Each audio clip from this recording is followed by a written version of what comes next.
dirais c'est non seulement une école panafricaine, mais en plus de ça, c'est une librairie. Donc ici, on a vraiment le côté librairie que je mets en avant. Dans la librairie, c'est vrai que je me centre plus sur les enfants, parce que les enfants se construisent au travers des histoires, des comptines, vraiment tous les petits jeux qu'on fait avec eux. Et donc, je pense que pour leur construction, c'est important de se sentir représentés. Je trouve aussi que ces livres sont intéressants pour les personnes qui ne sont pas afrodescendantes, justement pour les familiariser à la diversité, à différentes cultures et parfois à des problématiques que les afrodescendants peuvent vivre. Donc voilà, donc, la bibliothèque est vraiment ouverte à tous. Ici, on trouve des livres de comptines, des comptines africaines. Ici, on montre des livres sur l'histoire de personnages importants de l'histoire de l'Afrique. Ici aussi, on a 2 livres sur des personnages importants, même 3. On a aussi des livres parlant de certaines problématiques rencontrées chez les afrodescendants, telles que le colorisme, l'acceptation de ses cheveux. On a d'autres livres vraiment pour les tout petits. Là, c'est vraiment pour les habituer à voir des personnages noirs dans les livres, à entendre des prénoms de chez nous, à voir des fruits de chez nous. Donc voilà, c'est vraiment très soft pour les tout petits, mais c'est important. Et voilà. Et puis nous avons un calendrier familial. Et donc ce calendrier familial, chaque jour, on apprend un fait d'histoire. Non seulement sur l'Afrique, mais aussi les Caraïbes et autres. Et donc ici, c'est le calendrier. Et donc ici, chaque jour, on apprend un fait historique. On a les drapeaux pour nous permettre de savoir s'il s'agit de quel pays. Et puis, nous avons ici des livres et des films qu'on propose qui nous permettent d'apprendre à connaître l'histoire de l'Afrique de manière générale. Et puis, un défi à faire une fois, sur le mois. Et donc là, on doit faire des recherches et puis on doit pratiquer. Et une fois qu'on pratique et qu'on a aimé, souvent on a cette tendance à en parler aux autres.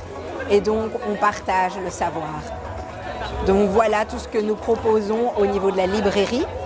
Maintenant, au niveau de l'école, alors nous sommes une école, comme je l'avais dit, panafricaine. Donc on aide les afrodescendants à être fiers de leur provenance.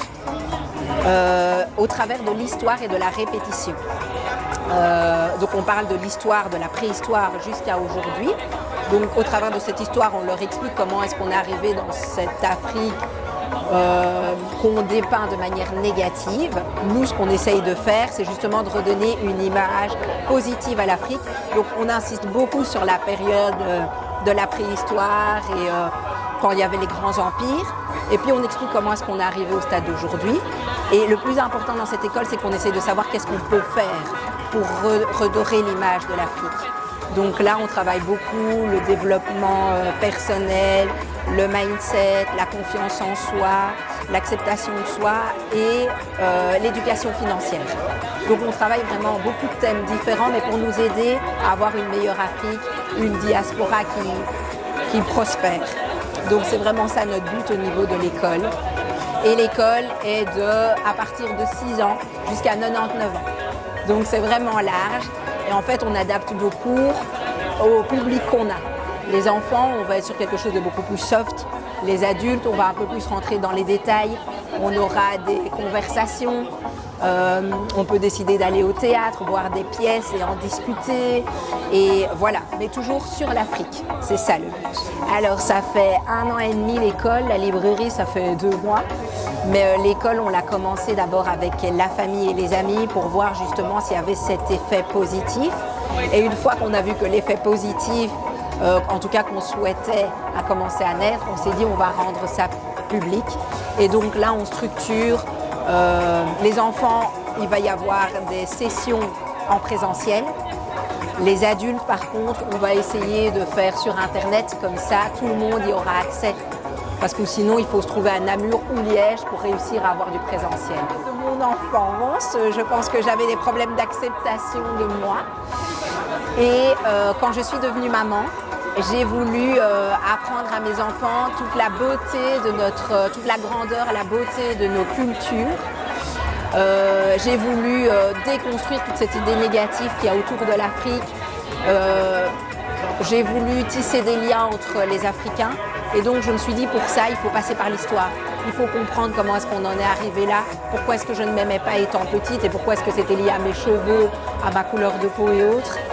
Et donc j'ai fait tout ce travail et j'ai trouvé tellement de belles choses. Je me suis dit un enfant qui entend toute cette histoire ne peut qu'aimer sa culture, pas sa culture parce qu'il y a énormément de culture en Afrique, mais peu importe quelle culture il a, toutes ces personnes qui ont fait des grandes choses, toute cette image positive qu'on peut avoir de l'Afrique va les inspirer et ils ne pourront être que fiers.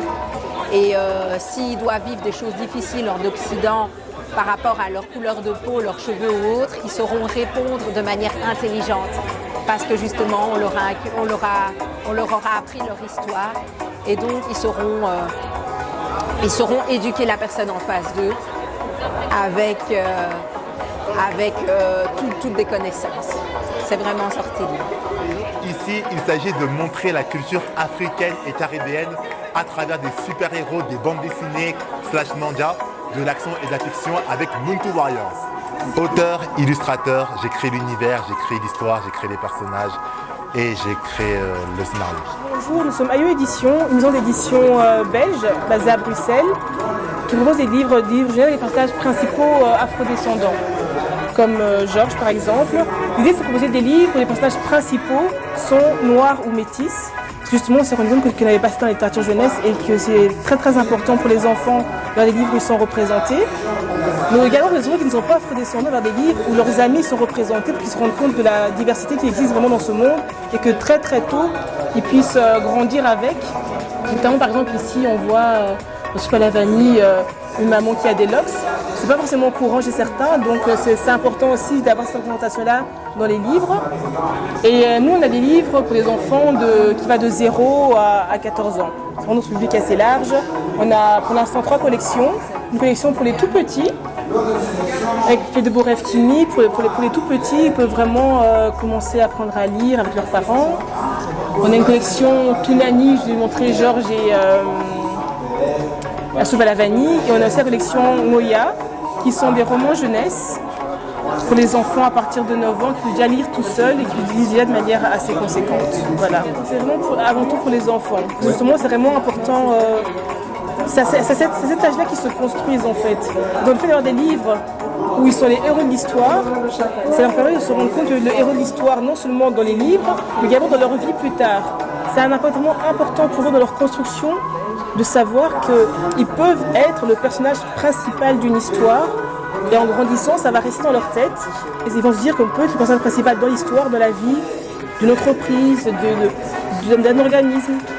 Et c'est pour ça qu'on veut vraiment travailler là-dessus. Donc nous, on existe depuis maintenant 4 ans. Les gens qui sont arrivés jusqu'à nos livres, généralement, on a des très très bons retours. Les enfants sont très très contents d'avoir des livres. Les enfants noirs, métis, sont contents d'avoir des livres où les personnages leur ressemblent. Et souvent, il y a des réactions, ils sont contents, ils se disent « Ah oui, la petite, elle a les cheveux comme moi, elle me ressemble ». Alors ici, c'est le stand Nofi, donc Nofi Édition, la maison d'édition Nofi. Donc le petit bébé du média Nofi.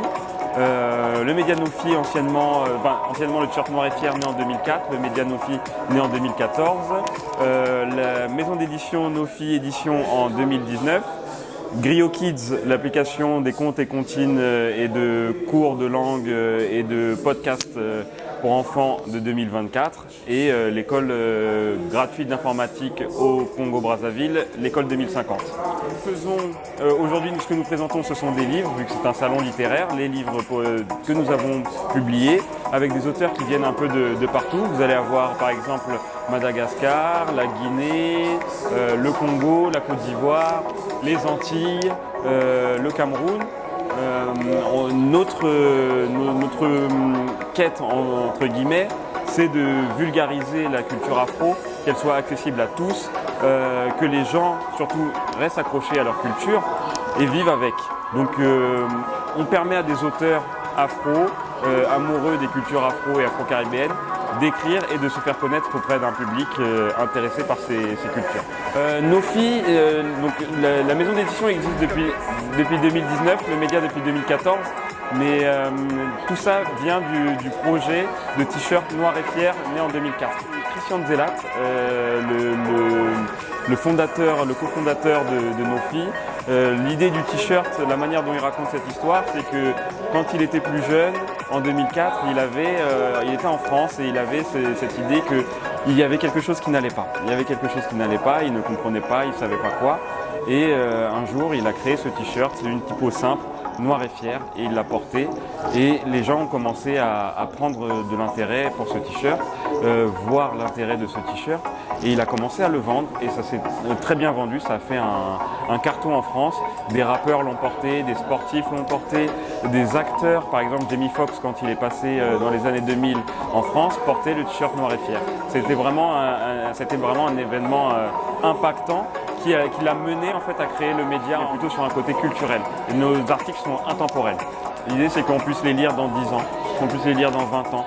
Que les gens retrouvent les histoires qu'ils ont pu entendre quand ils étaient jeunes, puissent connaître l'histoire de leur pays par exemple. Donc on va parler de ce qui s'est passé par exemple au Congo, on peut parler de ce qui s'est passé au Mali, on va parler aussi de l'Empire du Mali par exemple. Donc c'est vraiment une encyclopédie entre guillemets web de la culture noire.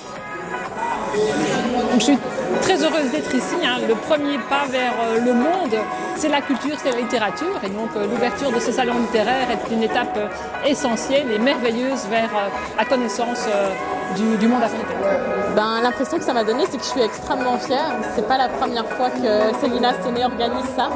À chaque fois, il y a énormément de qualité et c'est quasi un peu émotionnel pour moi. Parce que c'est vraiment l'image, je pense, de nos cultures, c'est des cultures de transmission. Et là, c'est une fille qui reprend l'héritage de son papa aussi et qui a mis sa propre patte dessus.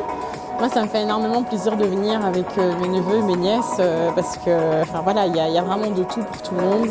Et on voit la richesse de nos cultures, donc c'est énorme. Merci à l'organisation, merci de tenir le niveau et de montrer le grand savoir-faire. Donc je suis très fière, je suis très fière.